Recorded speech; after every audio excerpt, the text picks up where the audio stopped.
అమ్మాయికి ఈరోజు నాకు ఆఫీస్ ఉంది. మాకు నేను హెచ్డిఎఫ్సి బ్యాంక్లో కలెక్షన్ డిపార్ట్మెంట్ వర్క్ చేస్తున్నాను. ఎవ్రీ మంత్ ఎండ్ సండే ఉంటే కన్ఫర్మ్గా డ్యూటీ ఆన్ ఉంటాను. కన్ఫర్మ్గా నేను లాస్ట్ వీక్ నుంచి ప్రే చేసుకుంటున్నాను. కన్ఫర్మ్గా నాకు లాస్ట్ సండే నేను చర్చిలో మార్నింగ్ సర్వీస్లోనే ఉండాలి, నేను ఈవినింగ్ సర్వీస్లో ఉండొద్దు అని చెప్పేసి ప్రే చేస్తున్నాను. మాకు లాస్ట్ వీక్ కాంబోస్ ఉన్నాయని చెప్పేసి అందరికీ థర్స్డే నుంచి అడుగుతున్నాను ఎవరెవరికి ఎప్పుడు కావాలి అని చెప్పేసి. మా ఇష్టానుసారంగా అయితే ఏమి ఇవ్వరు. వాళ్ళ ఎప్పుడైతే డ్యూటీకి రావాలో వాళ్ళు ఇస్తారన్నమాట మేనేజర్స్. నాకు అందరూ నా వరకు వచ్చింది.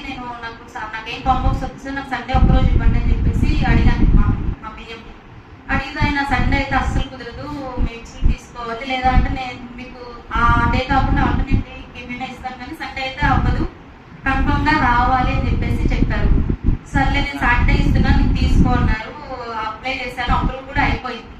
నెక్స్ట్ డే రోజు మళ్ళీ వేరే వాళ్ళు నేను సండే రాను సార్, దివ్యాకి సండే ఇచ్చేయండి, నేను సండే రోజు వస్తాను, నాకు సాటర్డే ఏం అవసరం లేదు, ఆల్టర్నేట్గా మేము చేంజ్ చేసుకుంటామన్నారు.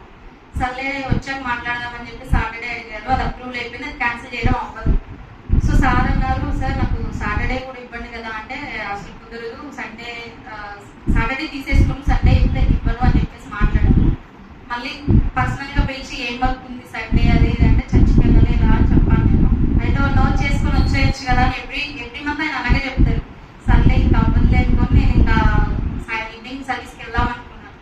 బట్ మళ్ళీ ఆయన ఎవరికైతే మళ్ళీ ఈవినింగ్ వచ్చి సార్ అందరికీ సండే సెలవు అని చెప్పారు.